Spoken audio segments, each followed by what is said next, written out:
Kalau ada yang apa namanya yang elor-eloran gitu sudah muncul sudah yang lapor yang tahu antisipasinya sudah dilaporkan kan? Berapa ekor semuanya?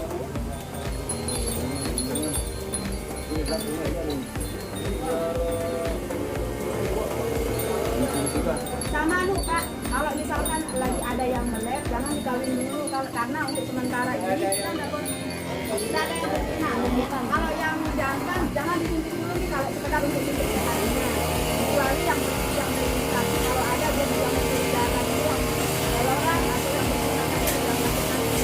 Segera dilaporin kami ke dokternya karena jangan kami ke dokter biar bisa didiagnosa apa penyakitnya, apakah dia kena infeksi atau penyakit.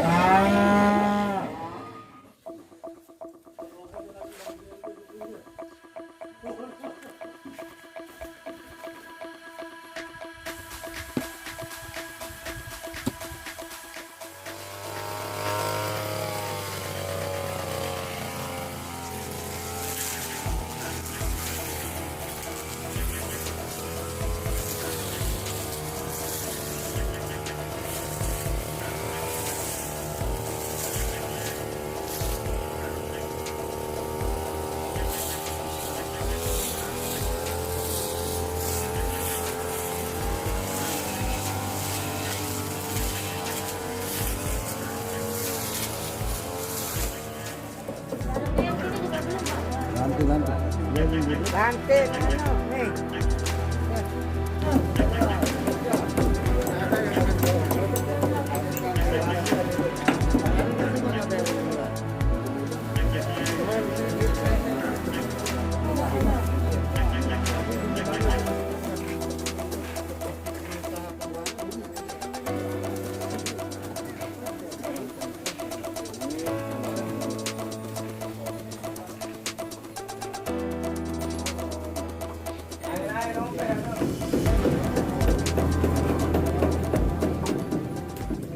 Kandang kolektif sekarang sudah tiga tempat sudah yang kolektif. Nggih. Harusnya 4, cuman ada yang mundur 1 karena kekompakan. Jadi sekarang yang mundur kandang kolektif itu pelihara masing-masing di rumah masing-masing. Di rumah masing-masing. Yes. Terus dengan keadaan PMK niki penyakit mulut dan kuku dari yang ada kandang kolektif yang ada di Pademare ini, kira-kira kondisi sapi yang ada bagaimana Mi Kades? Alhamdulillah tidak pernah ada yang ini lapor kalau ada kasus. Mudah-mudahan sejauh ini masih nihil. Masih nihil. Masih nihil. Terus dari desa, langkah-langkah dari desa untuk antisipasi penularan PMK ini bagaimana Mi Kades? Jadi sesuai dengan kebijakan pemerintah pusat juga. Jadi kan tidak boleh ada sapi yang masuk sementara ini. Terus boleh ada sapi luar yang masuk, khusus kalau pelihara sapi yang sudah ada di kandang aja dulu. Di kandang saja ya. Karena kita khawatir nanti kalau ada yang masuk, nanti itu yang membawa virus. Terkait dengan kegiatan sosialisasi, terkait sosialisasi tentang PMK ini, Mi Kades kira-kira dari perangkat desa atau langsung Mi Kades sendiri yang turun memberikan sosialisasi atau bagaimana Mi Kades? Jadi alhamdulillah niki masyarakat ini tanpa disosialisasi mereka sudah sejak adanya munculnya isu kasus PMK ini mereka langsung bersiap-siap. Jadi tanpa kita sosialisasi mereka sudah tahu dan berjaga-jaga. Terus terakhir Mi Kades, harapan ke depan ini dengan adanya PMK ini, harapannya bagaimana Mi Kades terkait dengan harga sapi bagaimana gitu? Jadi ya mudah-mudahan lah bisa stabil, dan di sana masyarakat khususnya peternak ini kan sadar. Jadi selama sejauh ini kan sapi mereka itu sehat semua. Jadi tidak ada yang akan melakukan seperti di TV itu ada panic selling itu. Di sana tidak ada yang seperti itu. Jadi tetap mereka bisa bertahan, tetap tenang mereka. Sama. Oke, Mi Kades, terima kasih banyak, Mi Kades. Oke. Assalamualaikum warahmatullahi wabarakatuh.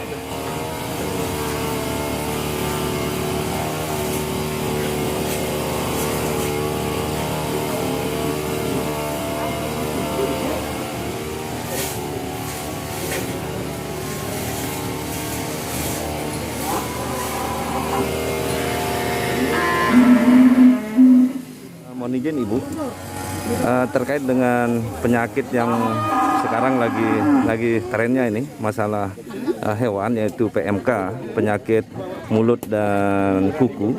Mungkin kita butuh penjelasan ini Ibu, sebagai edukasi kita kepada masyarakat. Yang dimaksud dengan PMK itu bagaimana? Silahkan mungkin bisa dijelaskan. Penyakit mulut dan kuku ini seperti yang sebelumnya kita temui ya, kayak virus corona. Kurang lebih seperti itu penyebarannya. Jadi makanya hari ini kami melakukan mengedukasi kepada peternak untuk yang pertama menjaga kebersihannya, kemudian jika ada keluhan gitu, seperti keluhan yang bisa dilihat dengan kasat mata saja gitu, seperti keluar air liurnya, berbusa di mulutnya, kemudian ada keluhan di kakinya, untuk agar segera melapor ke kami gitu, untuk kami melakukan pemeriksaan lebih lanjut. Terus penanganannya ini Bu, seandainya di satu tempat misalnya, tempat peternakan hewan ini ada terindikasi terkena dengan penyakit PMK itu Ibu, bagaimana tindakan-tindakan daripada ini peternak hewan itu untuk mengantisipasi jangan sampai hewan-hewan itu tertular dengan PMK itu Ibu? Jadi kalau ada yang sudah terindikasi satu ekor saja misalkan, kami berharap peternak segera melapor ke UPT, karena di UPT juga sudah disiapkan tim dokternya untuk segera melakukan pemeriksaan ya, untuk segera melakukan pengobatan seperti pemberian vitamin, pemberian multivitamin, kemudian pemberian antibiotik dan analgesik. Nah, ini analgesik untuk mengurangi rasa sakit yang diderita, karena dengan penyakit ini tingkat sakitnya itu lumayan Pak, sekitar 85% itu sakit banget gitu. Oh gitu ya. Terus ini Bu, terkait dengan penyakit PMK ini, itu ada hubungannya dengan kebersihan kandang. Ya. Itu apa benar Ibu? Ya, pencegahan awalnya itu memang dari kebersihannya. Kebersihannya. Selalu menjaga kebersihannya, kemudian dengan menjaga juga mutu pakannya, gitu. Dengan memberikan pakan yang bagus, gitu kan, bisa meningkatkan kekebalan tubuhnya juga, serta rutin memberikan suntik sehat. Okay. Satu terakhir Ibu, terkait dengan PMK ini. Mungkin biar masyarakat juga paham dan jelas, apakah penyakit pada hewan yaitu mulut dan kuku ini bisa tertular ke manusia? Kira-kira bagaimana Ibu? Kalau untuk tertular ke manusia enggak Pak, baik dengan mengkonsumsi dagingnya pun enggak akan tertular ke manusia, karena jika misalkan hewan yang tertular ini dipotong kemudian dikonsumsi oleh manusia, misalkan dengan suhu di atas 75 derajat itu, insya Allah sudah bisa membunuh kumannya.